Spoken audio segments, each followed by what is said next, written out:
सुरू झाली आपल्याला माहित आहे 1979 अशा प्रकारच्या वर्षाचा उल्लेख केला जातो आणि तुमराम सरांनी सकाळी सांगितलं की त्यांच्यावरती कशा पद्धतीने थेट कोर्ट कचेऱ्यांपर्यंत जे त्यांना जावं लागलं होतं. पण या प्रकारची चळवळ काय करू शकते, या प्रकारचं एखादं मोठं देश पातळीवरती संमेलन घेऊ शकते हे सरांनी दाखवून दिलं. तेव्हा पुणेकरांना किंवा मग महाराष्ट्रातल्या वेगवेगळ्या भागातल्या मंडळींना माहीत झालं अशा प्रकारचं काहीतरी असतं. आणि म्हणून बघा की खऱ्या अर्थाने 1960 नंतर जे प्रवाह आले, या प्रवाहामध्येच आदिवासी साहित्याला बंदिस्त करण्याचं काम केलं.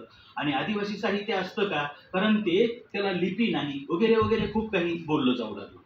तेव्हा मित्र हो, ही चर्चा जेव्हा सुरू होते तेव्हा माझ्यासारख्या माणसाला असं वाटतं की आदिवासींचं साहित्य नेमकं कोणतं आहे. तर आता उल्लेख झाला, आदिवासींचं साहित्य जे काही आहे ते आहे लोकसाहित्य. त्यांचं फोक लिटरेचर जे आहे त्याला तोड नाही, पण तरी देखील इतरांच्याच नावावरती मात्र लोकसाहित्याच्या वेगवेगळ्या ग्रंथांची निर्मिती आणि यांचं मात्र काहीच नाही. तेव्हा आपल्या लक्षात येईल की लोकसाहित्यामध्ये आणि त्याच्या गायनामध्ये काय ताकद असू शकते आणि मराठी साहित्य अजूनही उपरं आहे. त्याच्याकडं या प्रकारच्या शब्दांचं भांडार मुळी नाहीच.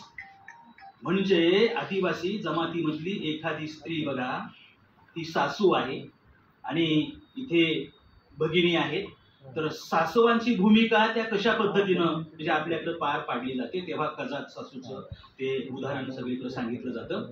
पण इथली सासू बघा आपल्या जावयाला आणि आपल्या सुनेच्या संबंधी काय म्हणते आहे की माझा गे जावाय पुनवेचा चांदू, पुनवेचा चंद्र आहे आणि माझी घे सुनसा दारची तुळस.